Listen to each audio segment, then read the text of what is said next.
যুক্তরাষ্ট্র যখন একের পর এক ইরানকে সামরিক হামলার হুমকি দিয়ে যাচ্ছে, ঠিক তখনই ওয়াশিংটনকে কড়া বার্তা দিল মধ্যপ্রাচ্যের শক্তিধর দেশ সৌদি আরব। উত্তপ্ত পরিস্থিতিতে রিয়াদের এই অবস্থান নতুন করে উত্তেজনা বাড়িয়েছে আন্তর্জাতিক অঙ্গনে। যুদ্ধের দামামা যখন ক্রমেই জোরালো হচ্ছে, তখন সৌদি আরব যেন স্পষ্ট করে জানিয়ে দিল এই সংঘাতে তারা কোনোভাবেই জড়াতে চায় না।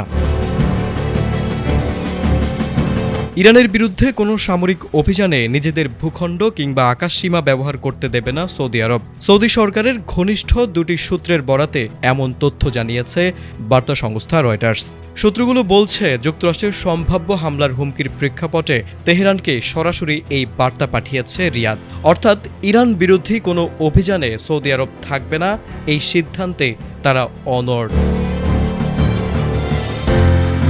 সৌদি সামরিক বাহিনীর ঘনিষ্ঠ একটি সূত্র জানিয়েছে, ইরানের বিরুদ্ধে কোনো সামরিক পদক্ষেপে সৌদি আরব যুক্ত হবে না এবং সেই উদ্দেশ্যে সৌদি ভূখণ্ড এবং আকাশসীমা ব্যবহারের প্রশ্নই ওঠে না।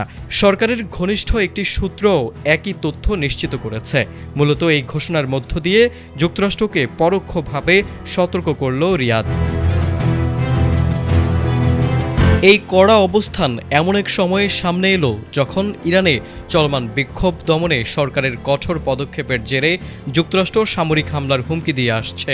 জবাবে তেহরানও চুপ থাকেনি। ইরান স্পষ্টভাবে জানিয়ে দিয়েছে, নতুন কোনো হামলা হলে তারা আশেপাশের দেশগুলোতে থাকা মার্কিন সামরিক ঘাঁটি ও জলসীমায় অবস্থানরত নৌবহরকে লক্ষ্য করে পাল্টা আঘাত হানবে। ফলে পুরো মধ্যপ্রাচ্য জুড়ে ছড়িয়ে পড়েছে যুদ্ধের শঙ্কা। বিশ্লেষকদের মতে এই উত্তেজনাকর বাস্তবতায় সৌদি আরবের অবস্থান অত্যন্ত তাৎপর্যপূর্ণ। দীর্ঘদিন ধরে সৌদি আরব ও ইরানের সম্পর্ক ছিল বৈরিতায় ভরা। তবে সম্প্রতি চীনের মধ্যস্থতায় দুই দেশের সম্পর্ক পুনঃস্থাপনের উদ্যোগ নতুন করে বাস্তবতা তৈরি করেছে। সে প্রেক্ষাপটে রিয়াদের এই সিদ্ধান্ত অঞ্চলটিকে সরাসরি যুদ্ধের আগুন থেকে দূরে রাখার একটি কৌশলগত বার্তা বলেই মনে করছেন পর্যবেক্ষকরা। তারেক আজিজ, এটিএন বাংলা।